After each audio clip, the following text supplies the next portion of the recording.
Sudah 5 tahun aku menjalani hidup sebagai seorang istri yang ditinggalkan tanpa kabar.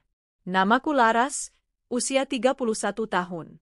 5 tahun yang lalu, suamiku, Raka, pamit pergi ke kota untuk bekerja. Katanya hanya sebentar, katanya ia ingin memperbaiki nasib dan membawa kami hidup lebih layak. Tapi setelah hari itu, ia tak pernah kembali. Tak ada telepon, tak ada surat, tak ada kabar. Bahkan kiriman uang pun tak pernah datang. Awalnya aku menunggu dengan penuh harap. Setiap pagi, aku menatap jalan depan rumah, berharap melihat sosoknya datang sambil membawa tas ransel seperti saat ia pergi. Aku memaafkan setiap minggu yang lewat tanpa kabar, mencoba berpikir positif. Tapi waktu terus berjalan. Minggu jadi bulan, bulan jadi tahun. Harapan pun perlahan menjadi luka yang menganga. Orang-orang mulai bergosip. Ada yang bilang dia sudah punya istri baru di kota. Ada yang bilang dia mati kecelakaan. Ada juga yang mencibir, menyebutku perempuan malang yang tak laku lagi. Tapi aku tetap bertahan. Aku tidak ingin menggantungkan hidup pada laki-laki yang bahkan tak berani memberi kabar. Aku mulai bekerja serabutan, menjahit, jualan gorengan, membersihkan rumah orang, apa saja kulakukan demi bertahan hidup.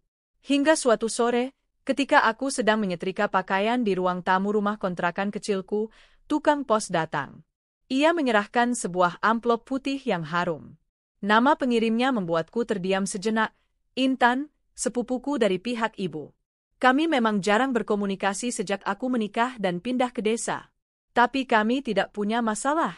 Dengan rasa penasaran, aku membuka amplop itu. Isinya undangan pernikahan. Dengan hormat kami mengundang saudari Laras untuk hadir dalam pernikahan putri kami, Intan, dengan calon suami tercinta. Tanganku gemetar saat membaca nama itu. Raka Pratama. Raka, suamiku. Nama yang tak pernah kudengar lagi sejak 5 tahun lalu. Mataku langsung kabur oleh air mata. Jantungku berdetak tak karuan. Aku membaca ulang berkali-kali, memastikan bahwa aku tak salah lihat. Tapi tak ada kesalahan. Foto prewedding mereka terpampang jelas di sisi kiri undangan. Raka tersenyum di samping Intan yang mengenakan gaun putih anggun. Rasanya seperti ditampar berkali-kali. Ini nyata. Ini bukan mimpi buruk yang bisa kuhapus saat bangun tidur. Aku terduduk di lantai, tak sanggup melanjutkan apapun. Kenapa dia bisa muncul di pernikahan ini? Kenapa dia menikahi sepupuku sendiri? Dan yang lebih menyakitkan, kenapa dia tidak pernah memberiku kabar? Kepalaku penuh dengan pertanyaan. Tangisku pecah. Luka yang sudah susah payah kututupi selama bertahun-tahun kini terbuka lagi, bahkan lebih dalam dari sebelumnya. Beberapa hari berlalu sejak aku menerima undangan itu. Selama itu pula aku terus berpikir, haruskah aku datang? Kata orang, menghadiri pernikahan orang yang pernah menyakitimu sama saja seperti menyayat luka sendiri. Tapi bagian lain dalam diriku berkata, aku harus datang, aku butuh penjelasan, aku ingin dia tahu aku masih hidup, dan aku tidak hancur. Akhirnya, pagi itu aku berangkat ke kota.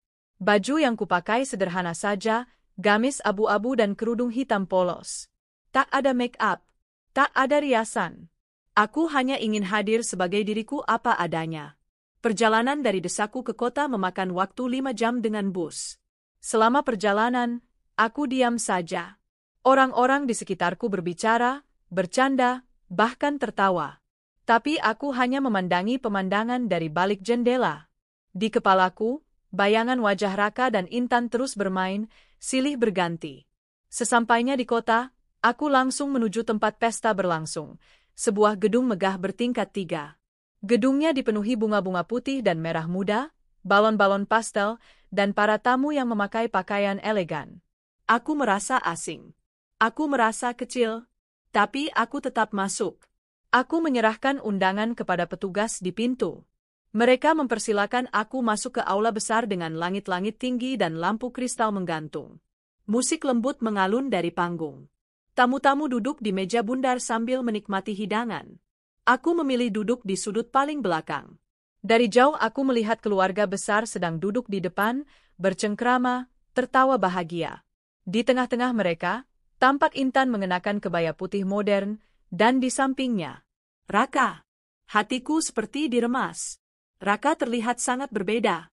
Ia tampak mapan, mengenakan setelan jas mahal. Rambutnya lebih rapi, wajahnya lebih cerah. Tapi aku mengenalnya. Itu Raka.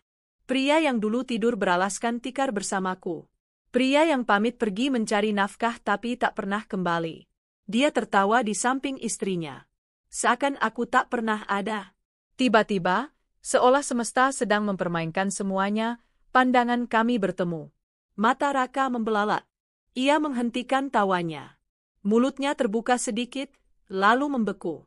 Matanya seakan tak percaya melihatku. Aku segera menunduk. Tanganku gemetar. Air mata mulai menggenang lagi. Aku berdiri pelan-pelan, berjalan keluar ruangan, dan duduk di sebuah bangku kecil di taman belakang gedung. Suara tawa, musik, dan percakapan tamu-tamu mengalun samar. Angin sore menyapu pelan pipiku yang basah. Aku menunduk. Tangisku kembali pecah. Kali ini aku tak bisa menahan. Kenapa kamu, Raka? Kenapa? Suara langkah pelan mendekat. Aku tak menoleh, mengira itu mungkin pelayan atau tamu lain. Halo, maaf, kamu tidak apa-apa? Sebuah suara laki-laki terdengar pelan dan tenang. Aku mendongak pelan. Seorang pria berjas biru dongker berdiri di hadapanku. Ia tampan, rapi, dan berwibawa. Wajahnya menunjukkan kekhawatiran. Aku menggeleng pelan. Saya, tidak apa-apa, bisikku cepat. Tapi pria itu duduk di sampingku, menjaga jarak dengan sopan. Saya tadi lihat kamu di dalam. Kamu terlihat sangat terpukul, katanya lembut. Kalau kamu tidak keberatan, mungkin kamu bisa cerita. Aku diam cukup lama. Tapi mungkin karena beban ini terlalu berat, entah kenapa mulutku mulai terbuka. Aku diundang ke pernikahan ini karena aku sepupunya Intan. Ia mengangguk pelan. Tapi, pengantin prianya, dia suamiku, yang sudah 5 tahun menghilang. Pria itu tertegun. Apa? Kamu istri Raka? Aku menatapnya dengan mata merah. Ya, dulu dia pamit kerja ke kota, tapi tak pernah kembali. Tak pernah kirim kabar. Aku kira dia sudah meninggal. Aku hidup sendiri, sampai sekarang. Ia terdiam lama. Wajahnya seperti baru saja menyusun potongan puzzle. Aku bosnya, katanya tiba-tiba. Aku bosnya Raka. Aku membeku. Ia menatapku lama, lalu menarik napas. Aku memang pernah mendengar kalau dia punya masa lalu yang tak mau dia ceritakan. Tapi aku tidak pernah menyangka ini. Aku terisak. Tapi ada sedikit rasa lega. Setidaknya, satu orang tahu kebenarannya. Pria itu menatapku dalam. Kalau kamu mau, aku akan bantu. Kamu tidak sendiri lagi. Aku memandangnya dengan bingung. Maksud kamu? Dia tersenyum samar. Akan kuperkenalkan kamu sebagai pasanganku malam ini. Kita akan masuk ke pesta, dan aku akan pastikan dia tahu kamu bukan perempuan lemah yang bisa ditinggalkan seenaknya. Aku menahan napas. Untuk pertama kalinya, ada seseorang yang berdiri di sampingku. Aku masih duduk di bangku taman itu, di bawah langit senja yang mulai meredup. Angin sore mengelus wajahku yang masih basah oleh air mata. Rasanya seperti mimpi buruk yang terlalu nyata. Namun pria di sampingku, yang memperkenalkan dirinya tadi sebagai bos suamiku, mantan suamiku, membuatku sedikit merasa tidak sendirian. Aku Haris, katanya akhirnya, memecah keheningan. Dan aku ingin kau tahu aku kagum dengan keberanianmu datang ke sini. Aku menoleh pelan. Wajahnya bersih, bersinar ketegasan. Tatapannya tajam, tapi tak menakutkan. Justru terasa penuh ketulusan. Aku mengangguk pelan, tak tahu harus berkata apa. Aku tak pernah tahu bahwa Raka telah meninggalkan seorang istri sepertimu, lanjutnya. Kalau aku tahu lebih awal, mungkin semua ini tak akan sampai sejauh ini. Aku hanya menunduk. Di dadaku, perasaan campur aduk berputar kencang. Aku tak ingin jadi pengganggu pernikahan orang, tapi, bukankah aku yang lebih dulu jadi istri sahnya? Haris berdiri perlahan dan mengulurkan tangan. Ikut aku. Aku memandang tangannya. Mau kemana? Masuk ke dalam pesta? Tapi kali ini, kau tidak akan masuk sendirian. Aku membelalakkan mata. Maksudnya?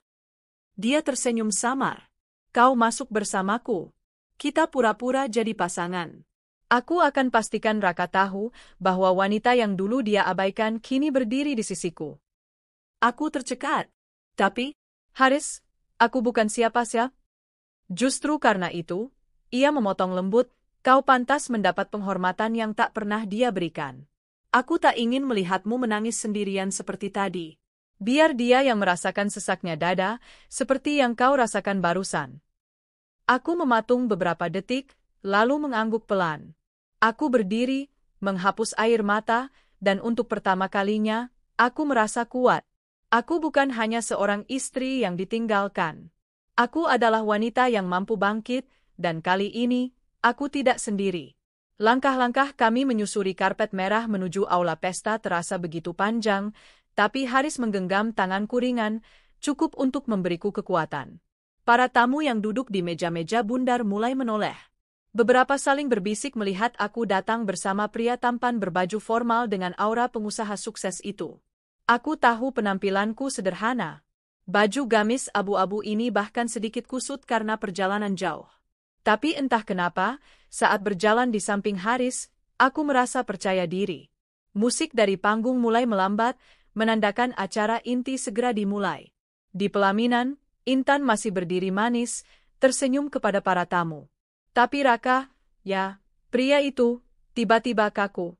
Matanya menatap lurus ke arah kami. Matanya membelalak. Tubuhnya tampak mundur sedikit. Ia tampak syok. Haris melambai pelan ke arah tamu yang mengenalnya, beberapa di antaranya adalah koleganya. Tapi perhatiannya tetap tertuju pada pelaminan. Saat kami berjalan makin dekat, Raka mulai gelisah. Ia berbisik ke telinga Intan, entah mengatakan apa. Intan menatapnya heran, lalu mengalihkan pandangan ke arah kami. Aku bisa melihat ekspresi Intan berubah. Dari yang awalnya tersenyum ramah, menjadi bingung dan curiga. Aku dan Haris tidak menuju pelaminan, tapi duduk di kursi barisan tamu VIP, hanya beberapa meter dari panggung utama. Semua mata seolah menyoroti kami. Tapi aku sudah tak peduli. Aku sudah terlalu lelah menyembunyikan luka. Biarlah semuanya tahu. Haris mentondongkan tubuh sedikit, berbisik. Kau siap? Aku mengangguk pelan. Pembawa acara mulai berbicara. Musik dihentikan. Suasana menjadi lebih hening dan khidmat. Rangkaian acara dimulai, sambutan-sambutan pun mengalir. Tapi aku tak benar-benar memperhatikannya. Mataku tertuju pada Raka yang terus-menerus melirik ke arahku. Wajahnya kacau. Bahkan dari jauh aku bisa melihat keringat membasahi pelipisnya. Intan tampak mulai tidak nyaman, entah karena suasana atau karena ekspresi calon suaminya yang berubah drastis. Haris, dengan tenang, menyesap jus jeruk di gelasnya. Ia seperti berada di tempat yang sangat dia kuasai, tak gentar sedikit pun. Lalu, tiba-tiba Raka turun dari pelaminan. Ia berjalan cepat ke arah kami, wajahnya campuran antara panik dan cemas. Ia berhenti di depan meja kami, tepat di hadapan Haris. Pak Haris, suaranya gemetar. Maaf, ini istri saya. Haris menoleh santai. Oh, bukankah tadi kau bilang kau belum menikah? Aku menahan napas. Para tamu mulai melihat ke arah kami. Beberapa terlihat tertarik, beberapa mulai berbisik-bisik. Raka terlihat pucat. Ia menoleh ke arahku. Laras, kamu, dari mana saja? Kenapa kamu bisa ada di sini? Aku mendongak perlahan. Tatapan kami bertemu.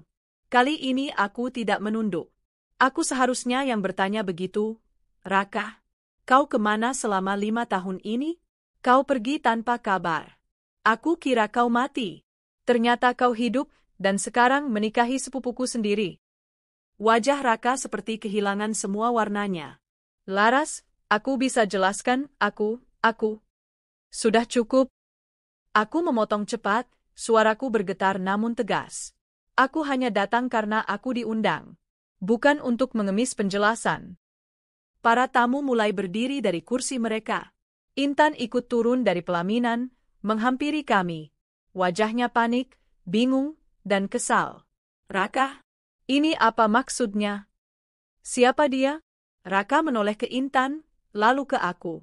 Ia seperti orang yang tenggelam dalam kebohongannya sendiri. Intan, ini dia istriku dulu. Tapi aku pikir dia tak akan pernah muncul lagi. Jadi kamu bohong selama ini, seru Intan nyaris menangis. Haris berdiri, menatap Raka tajam. Kalau saja aku tahu kau penipu dan pengecut seperti ini, kau tak akan pernah bekerja di perusahaanku. Raka mundur selangkah. Pak Haris, saya minta maaf. Tidak usah minta maaf padaku. Minta maaf pada wanita yang kau tinggalkan. Wanita yang bertahun-tahun hidup dalam luka karena ditinggalkan tanpa kejelasan. Haris menoleh padaku. Ayo, Laras, kita pergi dari sini. Kamu tidak pantas berada di tempat yang hanya menambah luka. Aku berdiri. Para tamu yang tadinya melihat dengan penasaran, kini memberiku jalan. Intan terduduk di lantai, menangis, sedangkan Raka hanya terdiam, tak berani mengejar. Aku melangkah keluar bersama Haris. Langkah-langkah itu berat, tapi juga membebaskan. Untuk pertama kalinya dalam 5 tahun, aku merasa keadilan berpihak padaku, walau lewat cara yang paling tak terduga. Di luar gedung pesta, langit sudah gelap. Lampu-lampu taman menyala hangat. Aku berdiri di bawahnya, menghirup udara dalam-dalam. Haris berdiri di sampingku. Aku minta maaf atas semua kejadian tadi. Aku tahu itu berat, katanya pelan. Aku mengangguk, air mata kembali menetes, tapi kali ini bukan karena luka, melainkan lega. Terima kasih, Haris. Aku tak tahu bagaimana jadinya kalau kau tak datang waktu itu. Haris tersenyum. Kau terlalu kuat untuk dipatahkan oleh seorang pengecut. Dunia harus tahu itu. Aku tertawa kecil, tangis dan tawa bercampur jadi satu. Di tengah luka, tiba-tiba hadir harapan baru. Entah akan kemana langkahku setelah ini, tapi aku tahu, aku tak akan pernah jadi wanita yang sama lagi. Malam itu terasa panjang. Setelah keluar dari pesta, Haris membawaku ke sebuah kafe yang tenang di pusat kota. Tempatnya cukup sepi, dihiasi lampu-lampu kuning redup dan aroma kopi yang menenangkan. Mungkin karena tahu hatiku masih berkecamuk, Haris tak langsung bertanya macam-macam. Ia hanya duduk di seberangku, memesan minuman hangat, dan menemaniku dalam diam. Aku menatap cangkir coklat panas di hadapanku. Uapnya menari-nari, menyembunyikan air mata yang kembali ingin jatuh. Aku mencoba menahannya, tapi kenangan itu terus menyeruak, mendobrak pertahananku yang selama ini kupaksakan. Aku benar-benar tak menyangka akan bertemu dia lagi, bisikku lirih. Haris menatapku lekat-lekat. Aku tahu. Dan kau sudah sangat kuat bisa berdiri di hadapannya tadi. Aku tertawa kecil, getir. Aku bahkan sempat mengira dia sudah mati. Tahu nggak? Dulu dia pamit kerja keluar kota, bawa satu tas kecil. Katanya cuma 2 minggu proyek. Setelah itu hilang. Aku tunggu berminggu-minggu, berbulan-bulan, sampai akhirnya tahun-tahun pun berlalu. Haris mengangguk pelan. Dan selama itu dia tidak pernah kirim uang? Tidak ada kabar? Tidak. Sama sekali tidak. Aku hanya tahu satu hal, dia tak pernah pulang. Aku berhenti sejenak, menarik napas dalam-dalam. Aku sempat cari dia ke alamat terakhirnya. Tapi semua sudah kosong. Aku bahkan sempat berpikir, mungkin dia kecelakaan. Atau dibunuh. Aku sampai melapor ke polisi, tapi karena kami sudah pindah beberapa kali, dan aku tidak tahu pasti tempat kerjanya waktu itu, semuanya buntu. Lalu selama ini, kau hidup sendiri? Tanya Haris hati-hati. Aku mengangguk. Aku balik ke rumah kontrakan kami yang lama, jual barang-barang yang bisa dijual. Aku kerja apapun yang bisa aku kerjakan. Cuci pakaian orang, bantu warung, sampai jadi asisten rumah tangga. Aku bahkan sempat mengandung. Aku terdiam. Air mataku jatuh begitu saja. Haris tampak kaget. Kau punya anak? Aku mengangguk pelan. Tapi tidak bertahan. Aku kehilangan janinku di bulan keempat karena kelelahan kerja. Sendirian, tidak ada siapa-siapa waktu itu. Haris memejamkan mata sebentar, lalu bangkit dan pindah duduk ke sampingku. Ia mengeluarkan sapu tangan dan mengulurkannya. Aku menerimanya dengan tangan gemetar. Laras, katanya lirih. Kau sudah terlalu lama menyimpan luka sendirian. Tapi sekarang, kau tidak sendiri. Aku menatapnya. Tatapan itu terasa begitu tulus. Hangat. Sesuatu yang sudah lama tak kurasakan dari seorang laki-laki. Aku bahkan masih bingung, kenapa kamu melakukan semua ini untukku? Tanyaku. Haris tertawa pelan. Karena aku manusia. Dan aku tak bisa diam melihat seseorang diinjak dan dipermalukan seperti itu. Terutama oleh orang yang bekerja di bawahku. Kalau aku tahu lebih awal, Raka akan langsung kupecat. Dia masih bekerja di perusahaanmu? Tanyaku terkejut. Tidak lagi. Setelah kejadian tadi, aku langsung minta HRD menyelesaikan semua administrasinya. Dia sudah terlalu banyak berbohong, dan aku tak butuh orang seperti itu dalam sistemku. Aku memandang Haris dengan campuran kagum dan syukur. Kamu sangat tegas. Haris tersenyum tipis. Karena aku tidak ingin orang-orang baik seperti kamu disia-siakan oleh orang yang tak tahu bersyukur. Hari-hari setelah pesta itu berubah drastis. Keesokan paginya, Haris mengantarku ke penginapan sederhana yang ia bayarkan untuk beberapa hari. Ia tak memaksaku tinggal bersamanya ataupun langsung membuat keputusan besar. Ia hanya memberiku ruang untuk bernapas, menangis, dan merenung. Aku mencoba menghubungi keluarga di kampung, tapi tak berani berkata jujur tentang apa yang terjadi. Aku hanya bilang pesta pernikahan berjalan baik, dan aku butuh waktu beberapa hari di kota untuk urusan pribadi. Haris beberapa kali datang, membawa makanan atau sekadar menemaniku mengobrol. Dia tak pernah menyinggung soal Raka lagi, kecuali jika aku yang memulainya. Ia seperti tahu betul kapan harus bicara dan kapan harus diam. Suatu sore, ia mengajakku ke taman kota. Kami duduk di bangku panjang, dikelilingi bunga warna-warni dan suara anak-anak kecil yang bermain. Laras, katanya tiba-tiba, aku ingin bilang sesuatu. Aku menoleh. Aku tahu ini mungkin terdengar cepat. Tapi setelah semua yang terjadi, aku merasa dipertemukan denganmu bukan karena kebetulan. Aku mengernyit. Maksudmu? Aku ingin mengenalmu lebih jauh. Bukan sebagai wanita yang pernah disakiti, tapi sebagai dirimu sendiri. Laras yang kuat, mandiri, dan luar biasa. Aku tertegun. Aku tidak menyangka kalimat itu akan keluar darinya. Tapi aku rusak, Haris. Aku bukan wanita yang utuh lagi. Aku pernah ditinggalkan. Pernah hamil, pernah keguguran. Dan aku tetap ingin mengenalmu, potong Haris lembut. Bukan meski semua itu, tapi karena semua itu. Karena semua lukamu adalah bagian dari kisahmu. Dan kisahmu adalah alasan kenapa aku ingin bersamamu. Aku tak sanggup membalas. Dadaku sesak. Tapi untuk pertama kalinya, air mataku jatuh bukan karena luka, melainkan harapan. Beberapa hari kemudian, aku menerima kabar tak terduga. Intan, sepupuku yang batal menikah dengan Raka, menghubungiku. Kami bertemu di sebuah kafe kecil. Wajahnya lelah, tapi tak seburuk yang aku bayangkan. Ia menatapku cukup lama sebelum akhirnya bicara. Aku minta maaf, Laras. Aku tidak tahu Raka pernah menikah denganmu. Dia tidak bilang apa-apa. Aku mengangguk. Aku tahu. Itu bukan salahmu. Setelah kejadian itu, aku batalkan semuanya. Aku tidak mau hidup dengan orang yang bisa berbohong selama itu. Dia bahkan menuduhmu sengaja merusak pestaku. Aku tersenyum getir. Sudah biasa, Intan. Aku sudah terlalu sering disalahkan untuk hal-hal yang bahkan tak aku lakukan. Intan terdiam. Lalu, dengan hati-hati, ia menyentuh tanganku.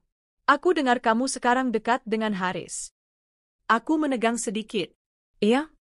Dia pria baik, kata Intan.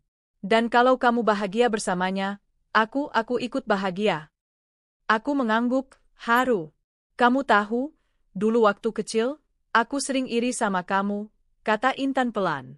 Aku mengerutkan kening. Iri? Kenapa? Karena kamu selalu kuat. Walau kamu nggak punya banyak, kamu selalu terlihat bisa menghadapi apa saja. Aku punya semuanya, tapi ternyata hatiku rapuh sekali. Aku tak tahu harus berkata apa. Tapi aku bersyukur, setidaknya luka ini tak membuatku kehilangan empati. Aku bangkit dari kursi dan memeluk Intan. Mungkin ini awal yang baru untuk kami berdua. Sore itu, Haris menjemputku dari kafe. Di dalam mobil, ia memberikan sebuah kotak kecil berwarna biru beludru. Aku memandangnya heran. Apa ini? Tanyaku pelan. Buka saja, katanya tenang. Tanganku gemetar saat membuka kotaknya. Di dalamnya, ada cincin perak sederhana dengan satu permata kecil di tengah. Haris menatapku. Aku tahu kamu butuh waktu. Aku tahu kamu mungkin belum sepenuhnya pulih. Tapi cincin ini bukan paksaan. Ini harapan. Kalau suatu hari kamu siap membuka hati lagi, aku ingin menjadi orang pertama yang kau lihat. Aku menutup kotak itu pelan, air mata menetes lagi. Kamu tahu, dulu aku pernah berdoa agar diberi seseorang yang bisa mencintaiku tanpa syarat. Tapi aku pikir doaku tak dijawab. Aku pikir, doamu baru dikabulkan sekarang, jawab Haris sambil tersenyum. Dan untuk pertama kalinya dalam hidupku, aku merasa layak dicintai. Aku pikir setelah semua kejadian di pesta itu, kehidupanku akan perlahan tenang. Aku pun mulai membuka diri, tak lagi memenjarakan luka lama. Tapi ternyata hidup belum selesai menguji hatiku. 2 hari setelah Haris memberiku cincin harapan itu, aku sedang duduk di teras penginapan, menikmati udara pagi dan secangkir teh hangat, saat seseorang berdiri di depan pagar. Dia mengenakan jaket kulit, wajahnya kusam dan tampak lebih tua dari yang terakhir aku lihat. Raka. Jantungku seperti diremas. Aku nyaris menjatuhkan cangkir di tanganku. Ia membuka pagar pelan, masuk tanpa suara. Laras, kita perlu bicara. Aku berdiri, tubuhku gemetar. Aku belum siap. Bahkan setelah semua ini, rasanya pertemuan dengannya masih saja menyakitkan. Aku tak punya urusan lagi denganmu, Raka. Kau sudah cukup hancurkan hidupku. Aku tahu. Tapi tolong, 5 menit saja. Aku mohon. Aku menatapnya lama, lalu akhirnya mengangguk pelan. Di dalam ruang tamu penginapan yang sempit, kami duduk berhadapan. Jarak hanya 1 meja, tapi terasa seperti dunia yang tak bisa dijangkau. Aku tahu aku brengsek, Raka membuka percakapan. Suaranya pelan, seperti orang yang kehilangan arah. Aku kabur, aku pengecut. Waktu itu aku nggak sanggup melihatmu hidup susah bersamaku. Aku tertawa kecut. Jadi solusimu adalah pergi begitu saja? Menghilang seperti debu dan tak memberi kabar? Itu bukan pengorbanan, Raka. Itu pengkhianatan. Dia menunduk. Aku waktu itu ditawari kerja di kota. Gajinya besar. Aku pikir, kalau sukses, aku akan pulang dengan uang banyak dan membuatmu bangga. Tapi semua kacau. Bosku menipuku, gajiku tak dibayar berbulan-bulan. Aku terlilit utang, bahkan sempat tidur di emperan jalan. Kenapa tidak menghubungiku? Potongku. Sekalipun. Aku menunggumu tiap hari. Aku malu, sangat malu, Laras. Aku merasa tak pantas jadi suamimu. Lalu saat mulai bangkit, aku pikir kau sudah pergi. Aku pikir, aku bebas memulai hidup baru. Apa maksudmu bebas? Kau masih menikah denganku? Suaraku meninggi. Dia diam, lalu menghela napas.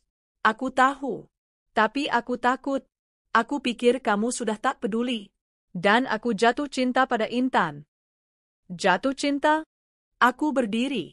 Jadi selama aku menangis setiap malam, menahan lapar dan kehilangan anak kita, kau malah jatuh cinta dan bersiap menikah lagi seolah-olah tak terjadi apa-apa. Dia berdiri juga, suaranya sedikit naik. Aku bukan monster, Laras. Aku pun terluka.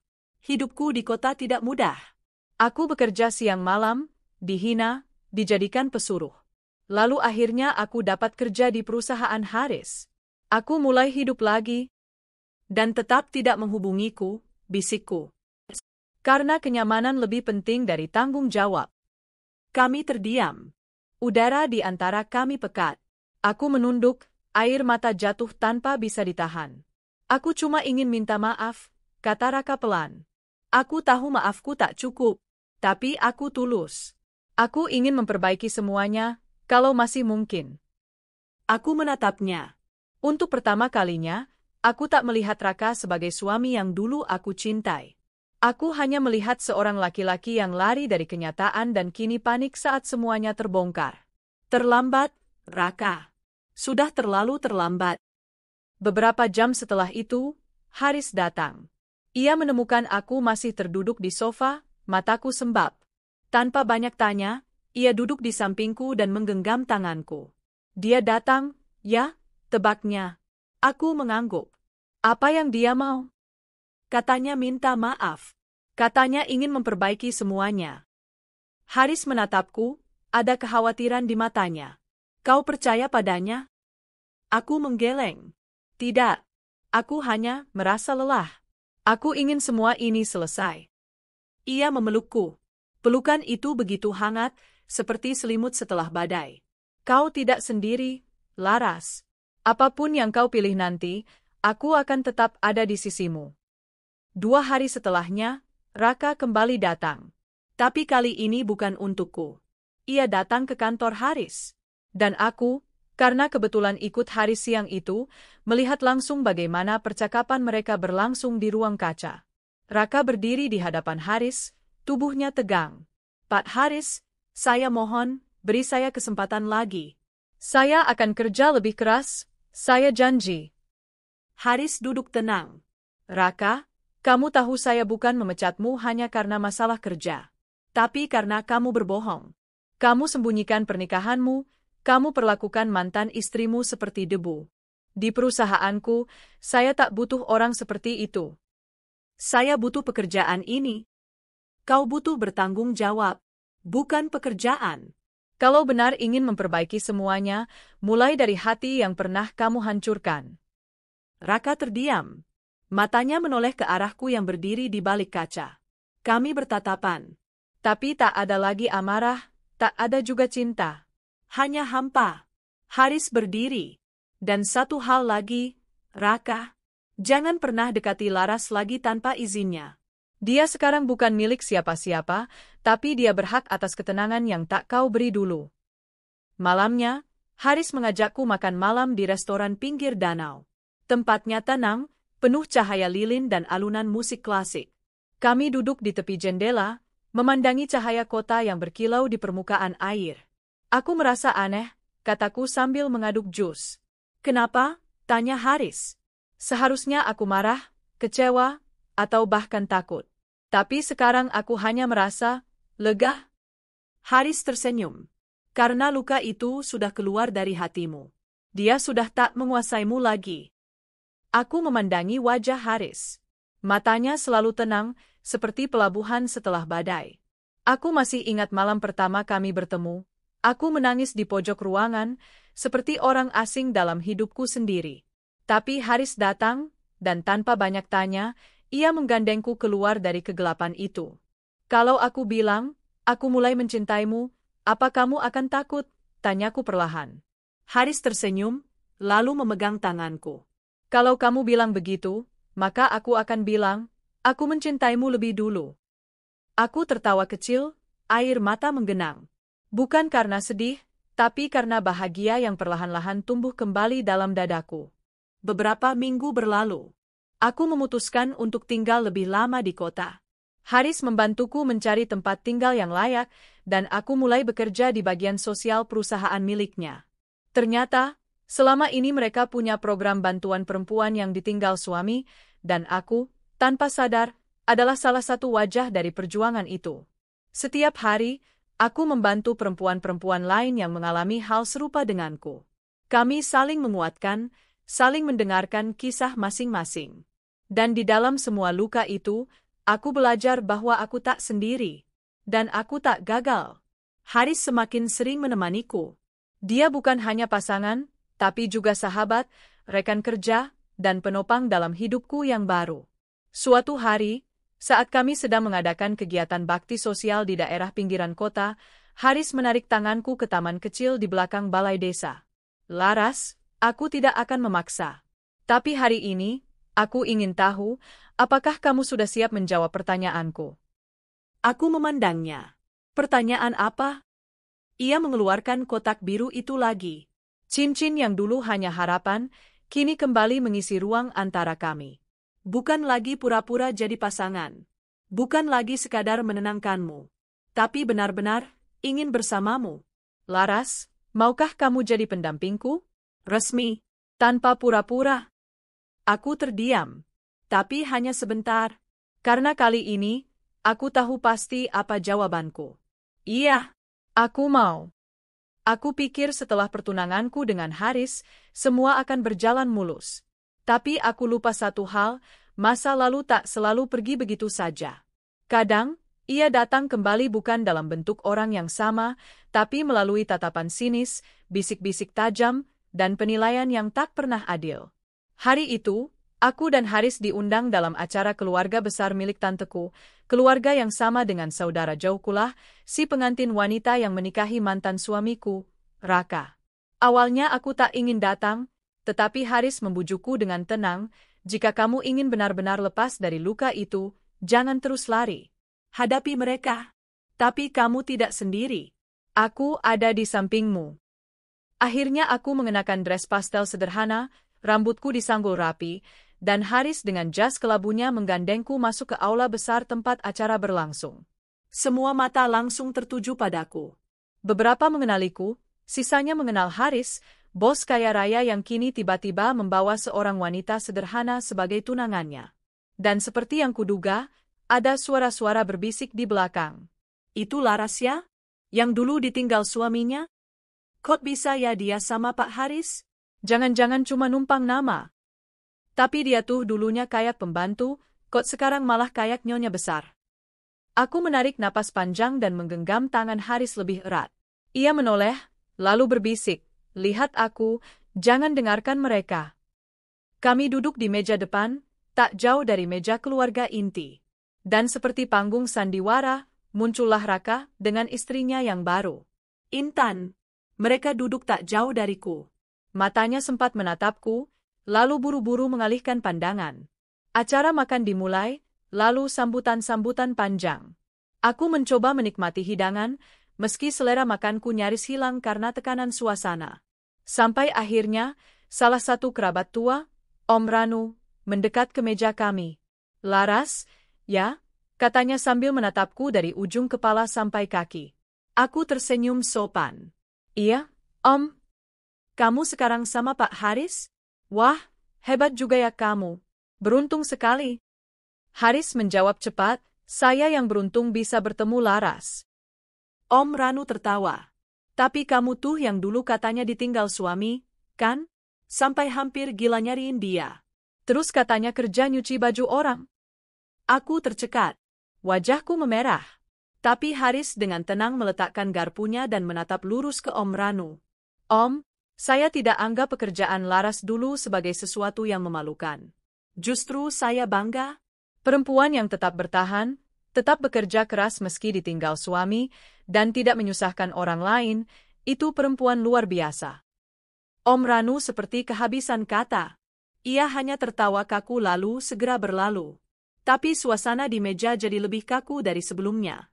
Tak lama, Intan berdiri dan menghampiriku. Diikuti oleh Raka yang tampak ragu.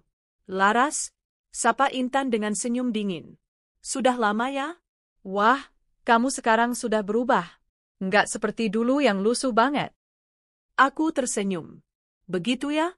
Mungkin karena sekarang aku nggak bawa beban dari orang yang menghilang tanpa tanggung jawab. Wajah Intan menegang. Ya, kadang orang berubah, kan? Mungkin saat itu dia terpaksa. Aku menatap Intan tajam. Terpaksa? Jadi menikahimu adalah pelarian yang terpaksa? Atau keputusan yang sudah kamu rencanakan sejak dulu? Raka berusaha menengahi. Laras, kita nggak perlu buat keributan di sini. Tenang saja, Raka. Aku tidak datang ke sini untuk buat keributan. Tapi kalau kalian datang ke mejaku dan mulai bicara macam-macam, jangan harap aku akan diam.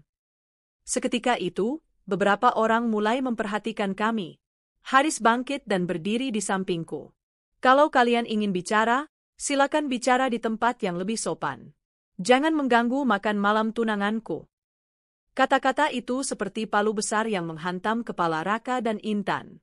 Semua mata kini tertuju pada kami. Tiba-tiba, tanteku yang merupakan ibu dari Intan, ikut bergabung dan berseru, jangan-jangan ini semua hanya drama ya? Biar Laras bisa naik derajat?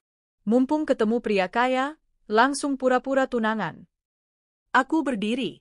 Drama? Kalian yang buat drama. Kalian tutupi fakta bahwa suami sahku dulu kalian biarkan menikah lagi tanpa perceraian. Kalian bungkam kisahku, kalian biarkan aku dianggap janda tanpa kabar. Tapi sekarang saat aku bangkit, kalian tuduh aku macam-macam. Semua tamu mulai membicarakan kami. Beberapa mulai merekam. Intan mencoba menghentikan, "Sudahlah, kita bicarakan nanti saja."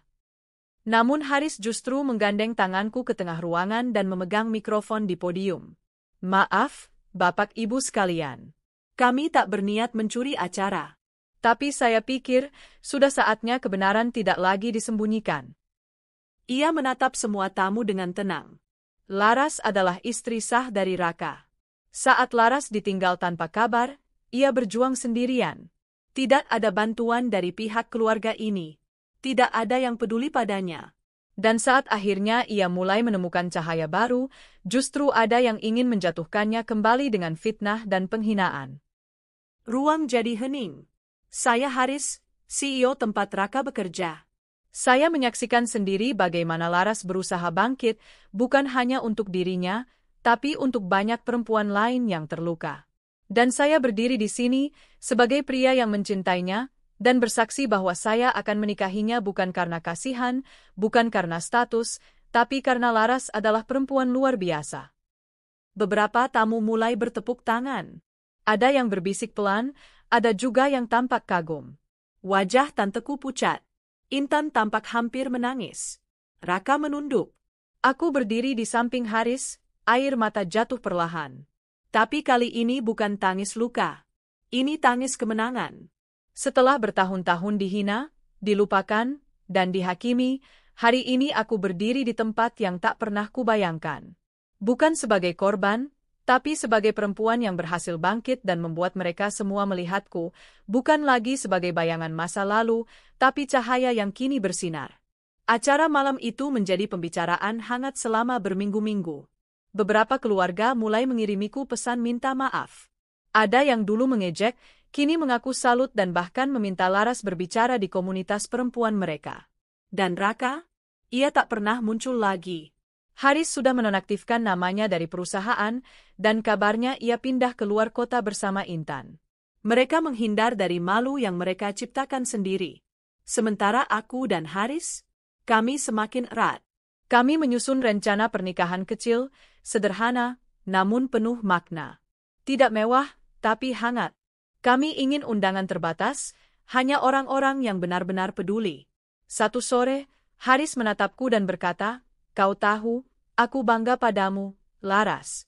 Bukan hanya karena kau kuat, tapi karena kau tetap lembut meski pernah dilukai begitu dalam." Aku tersenyum.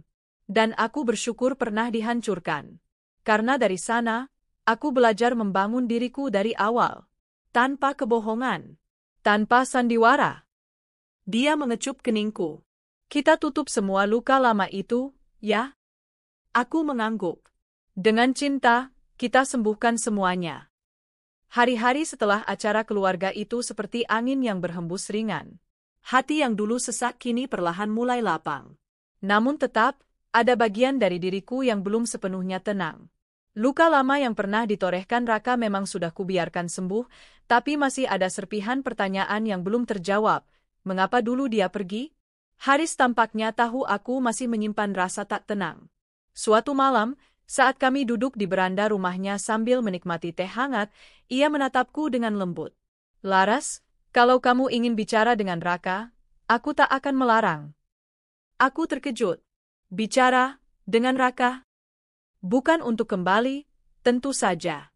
Tapi untuk menutup semua yang belum sempat kamu tanyakan. Aku terdiam. Dalam hati, aku tahu Haris benar. Meski aku sudah berdiri tegak hari ini, ada bagian kecil dalam diriku yang masih terjebak di masa lalu. Aku butuh jawaban. Bukan karena aku ingin dia kembali, tidak, itu sudah tertutup rapat, tapi karena aku ingin benar-benar merdeka dari bayangannya. Beberapa hari kemudian, lewat bantuan Haris yang diam-diam masih punya kontak bawahannya, aku berhasil mendapatkan nomor Raka. Awalnya, aku ragu untuk menghubunginya. Tapi setelah menimbang dan menunggu, aku akhirnya mengirim pesan singkat. "Raka, aku ingin bicara." Hanya sebentar. Tentang masa lalu kita yang belum selesai. Tak butuh waktu lama, balasan datang. Aku juga ingin bicara. Aku tunggu di taman kota hari Minggu, pukul 10 pagi. Hari Minggu datang. Aku mengenakan pakaian sederhana, blus putih dan celana panjang krem. Hujan sempat turun semalam, tapi pagi itu matahari muncul malu-malu di balik awan. Aku datang lebih dulu, duduk di bangku dekat air mancur, sambil memandangi anak-anak kecil yang bermain. Tak lama kemudian, Raka datang. Rambutnya lebih panjang, wajahnya sedikit lebih tirus. Dia duduk di bangku ujung, lalu perlahan mendekat dan duduk di sampingku, cukup jauh untuk tidak menyinggung kenyamanan kami masing-masing. "Terima kasih sudah mau datang," katanya pelan. Aku menatap lurus ke depan. Aku hanya ingin mengakhiri sisa rasa penasaran dalam hidupku. Dia mengangguk. Aku paham. Suasana hening. Hanya suara burung dan anak-anak bermain yang terdengar. Lalu aku bicara. "Kenapa, Raka? Kenapa kamu pergi begitu saja? Kenapa tidak pernah memberi kabar? Bahkan saat aku menangis siang malam mencarimu." Raka menarik napas panjang. Waktu itu aku pengecut, Laras. Aku menoleh ke arahnya. Wajahnya tertunduk, matanya sayu. "Aku tidak kuat hidup miskin. Aku benci tiap hari lihat kamu kerja keras, sementara aku nyaris tak bisa apa-apa. Aku merasa gagal jadi suami." Dan saat itu, aku bertemu Intan. Dia menawarkan bantuan, pekerjaan dan juga cinta. Aku mengepalkan jemariku. "Lalu kamu pilih kabur? Meninggalkan istrimu tanpa penjelasan? Tak pernah kirim kabar, uang, atau bahkan surat?" Dia mengangguk. "Ya, karena kalau aku kirim kabar, aku tahu kamu akan mencari aku. Dan aku terlalu takut menghadapi kenyataan." Air mataku mulai mengalir. Tapi kali ini bukan karena rindu. Bukan karena ingin. Tapi karena sakit hati yang selama ini kutahan, akhirnya bisa kubuang. "Dan kamu tahu," lanjutku, "selama kamu hidup bahagia dengan Intan, aku kerja jadi tukang cuci. Makan nasi sisa. Nggak punya apa-apa. Aku pikir kamu mati. Tapi nyatanya, kamu cuma mati rasa." Raka menggigit bibirnya. Matanya berkaca-kaca. "Aku menyesal, Laras. Sangat menyesal. Tapi aku tahu maaf saja tidak cukup. Aku bukan datang untuk minta kamu kembali. Aku tahu kamu sudah punya Haris. Aku cuma ingin bilang, kamu lebih kuat dari yang pernah aku bayangkan." Aku mengangguk pelan. "Aku bukan butuh pujian, Raka. Aku cuma ingin kamu tahu, kamu salah menilai aku. Dulu kamu anggap aku lemah, perempuan kampung yang tak bisa bertahan sendiri. Tapi nyatanya, aku lebih kuat dari yang kamu duga." Ia terdiam. Aku mengusap pipiku. "Dan sekarang aku sudah memaafkanmu. Tapi jangan pernah datang lagi dalam hidupku. Jangan ganggu hidupku, jangan ganggu Haris. Aku sudah membangun duniaku tanpa kamu, dan aku tidak akan biarkan kamu menghancurkannya lagi." Raka mengangguk, pelan. "Aku mengerti. Dan aku janji, aku tidak akan muncul lagi." Kami berpisah di taman itu. Tanpa pelukan. Tanpa salam perpisahan. Hanya kelegaan yang mengiringi langkahku meninggalkannya. Aku tak menoleh lagi ke belakang. Tak perlu, karena masa lalu memang seharusnya tinggal di belakang. Seminggu kemudian, Haris mengajakku ke tempat istimewa. Sebuah rumah mungil di pinggir kota, dikelilingi taman kecil dan pagar putih. "Aku beli ini untukmu," kata Haris sambil tersenyum. Aku menatap rumah itu. "Untukku?" "Untuk kita. Aku ingin kita membangun kenangan baru yang bersih dari luka masa lalu." Aku memeluknya. Tangisku pecah. Bukan karena sedih, tapi karena syukur yang tak terkira. "Terima kasih, karena mencintaiku dengan tulus, Haris." Ia membalas pelukanku erat. "Terima kasih juga karena membiarkan aku masuk ke hidupmu." Hari-hari setelah itu kami isi dengan tawa dan cinta. Persiapan pernikahan berjalan lancar. Tidak ada acara mewah, tidak ada gaun mahal. Tapi semua yang kami rancang penuh makna. Undangan terbatas, hanya untuk orang-orang yang pernah menjadi bagian dari perjuangan hidupku. Ibu kos lama, pemilik warung tempatku sering berutang, anak-anak tetangga yang dulu membantuku mencari cucian. Aku tak lagi merasa rendah. Aku tahu, masa laluku bukan sesuatu yang harus kusembunyikan. Justru dari sana, aku tahu siapa diriku sebenarnya. Dan malam menjelang pernikahan, Haris memelukku sambil berbisik di telinga. Kau bukan hanya perempuan yang kutemui di pojok ruang pesta. Kau cahaya yang menyentuh hatiku di saat aku pikir dunia ini sudah penuh kepalsuan. Aku menggenggam tangannya. Dan kau adalah bukti bahwa Tuhan tidak pernah tidur. Dia hanya menunggu waktu yang tepat untuk memberiku bahagia. Kami tertawa bersama. Tak perlu janji muluk. Karena yang kami miliki bukan sekadar cinta, tapi keteguhan hati untuk saling menggenggam hingga akhir. Dan di ujung kisah ini, aku tahu, aku bukan lagi perempuan yang ditinggal tanpa kabar. Aku adalah perempuan yang akhirnya bisa berdiri di pelaminan, bukan dengan air mata kehilangan, tapi dengan senyum penuh kemenangan. Hari itu akhirnya tiba. Pagi yang cerah dengan matahari yang malu-malu menyapa dari balik awan tipis. Suara burung bersahut-sahutan dari pepohonan di halaman rumah kecil kami yang telah dihias sederhana tapi penuh cinta. Tak ada pesta mewah, tak ada aula besar berisi ratusan undangan. Pernikahan ini hanya untuk kami dan orang-orang yang selama ini benar-benar peduli. Aku berdiri di depan cermin, mengenakan kebaya putih lembut hasil jahit tangan dari seorang penjahit langgananku dulu, Ibu Warti. Meski tidak semahal kebaya rancangan desainer, namun setiap jahitan pada kebaya ini memiliki makna. Ia menjahitnya dengan penuh ketulusan dan harapan.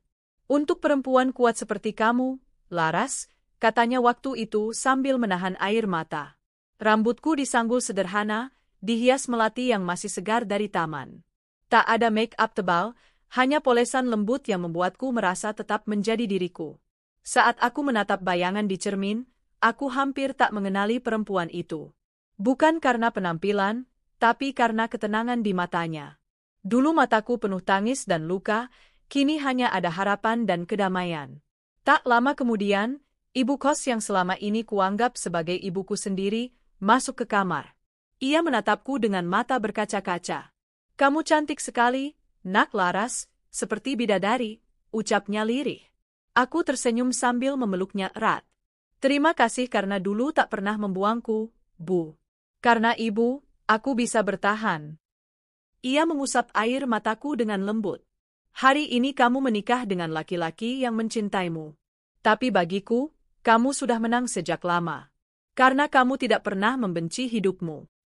Haris menungguku di altar sederhana yang terbuat dari kayu dan bunga-bunga liar yang kutanam sendiri di taman belakang. Ia mengenakan batik biru tua dan celana bahan coklat muda. Tak ada jas mahal, hanya senyum hangat yang selalu bisa membuat jantungku berdetak lebih cepat. Matanya menatapku sejak aku melangkah keluar dari dalam rumah, menapaki jalan setapak batu yang mengarah ke pelaminan kecil. Semua tamu berdiri dan bertepuk tangan pelan.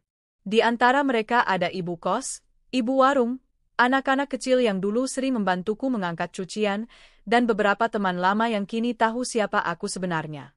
Di ujung jalan itu, Haris menyambutku dengan tangannya yang hangat. Ia berbisik lirih, kamu luar biasa cantik. Aku nyaris menangis, tapi kutahan agar make-upku tak luntur. Dan kamu, luar biasa sabar, balasku. Upacara dimulai.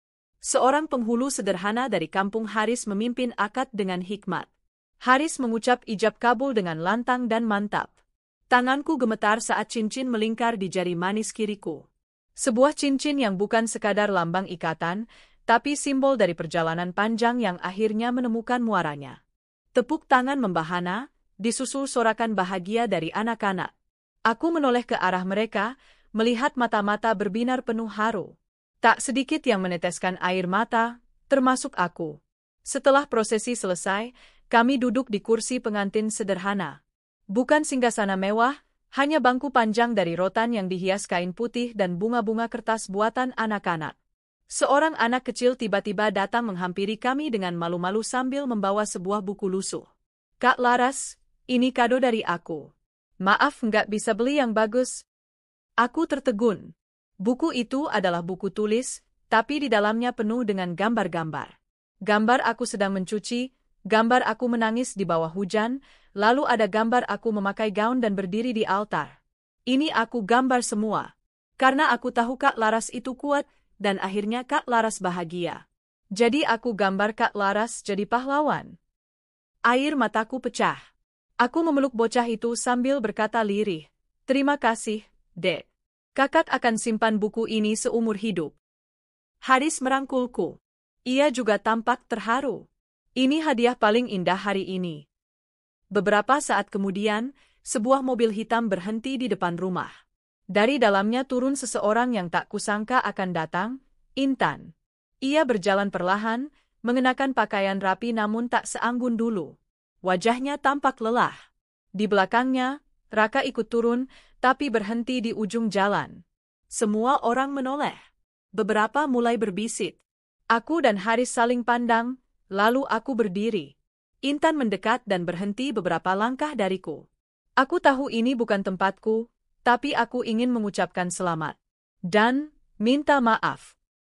Aku menatapnya dengan tenang. Tak ada kebencian di hatiku. Aku justru merasa kasihan padanya. Aku sudah memaafkan kalian sejak lama, Intan. Ia tampak terkejut. Terima kasih, meski kami tidak pantas. Yang lalu biarlah lalu. Hari ini adalah tentang masa depan, ujarku sambil tersenyum. Intan menunduk, lalu perlahan pergi. Raka sempat menatapku sekilas, lalu menunduk dan mengikuti Intan masuk ke mobil. Mereka pergi tanpa sepatah kata. Dan aku tak merasa kehilangan. Hanya lega. Semua telah selesai. Malamnya, setelah semua tamu pulang, aku dan Haris duduk berdua di ayunan taman. Lampu-lampu kecil menggantung di atas kepala kami, membuat suasana seperti dalam dongeng. Laras, kata Haris pelan, aku punya satu kejutan kecil untukmu. Aku menoleh penasaran. Apa? Ia mengambil sebuah mat dari balik kursinya dan menyerahkannya padaku. Saat kubuka, aku tertegun. Di dalamnya ada sertifikat kepemilikan tanah dan bangunan atas namaku. Itu, rumah tempat kamu tinggal dulu waktu kamu ditinggal. Sekarang rumah itu milikmu. Aku beli, lalu aku renovasi, tapi tetap kubiarkan seperti semula di bagian luar. Aku menutup mulutku. Kenapa kamu lakukan ini? Karena kamu pernah bilang, meski rumah itu sederhana, tapi di sanalah kamu belajar berdiri. Aku ingin rumah itu menjadi simbol kekuatanmu. Bukan lagi rumah penuh tangis, tapi rumah yang sekarang bisa jadi tempat untuk membantu perempuan lain yang senasib. Aku tak kuasa menahan tangis. Aku memeluk Haris erat. Kamu benar-benar anugerah dalam hidupku. Ia membalas pelukanku. Dan kamu, Laras, adalah cahaya dalam hidupku. Sejak hari itu, hidup kami berjalan perlahan tapi pasti. Kami jadikan rumah itu sebagai rumah singgah bagi perempuan-perempuan yang ditinggal suami, korban KDRT, atau perempuan miskin yang butuh tempat berteduh. Laras bukan lagi sekadar nama, tapi harapan. Harapan bagi mereka yang sedang terluka, bahwa kehidupan selalu punya kejutan indah, asal kita mau terus melangkah. Dan aku tidak lagi merasa menjadi wanita yang pernah ditinggal. Aku adalah wanita yang bangkit, yang dicintai, yang kini memberi cinta untuk yang lain. Karena pada akhirnya, bahagia bukan tentang balas dendam atau membuat mereka yang menyakiti menyesal. Bahagia adalah saat kita bisa menatap masa lalu, tersenyum, dan berkata, aku telah melewati semua itu. Dan aku baik-baik saja.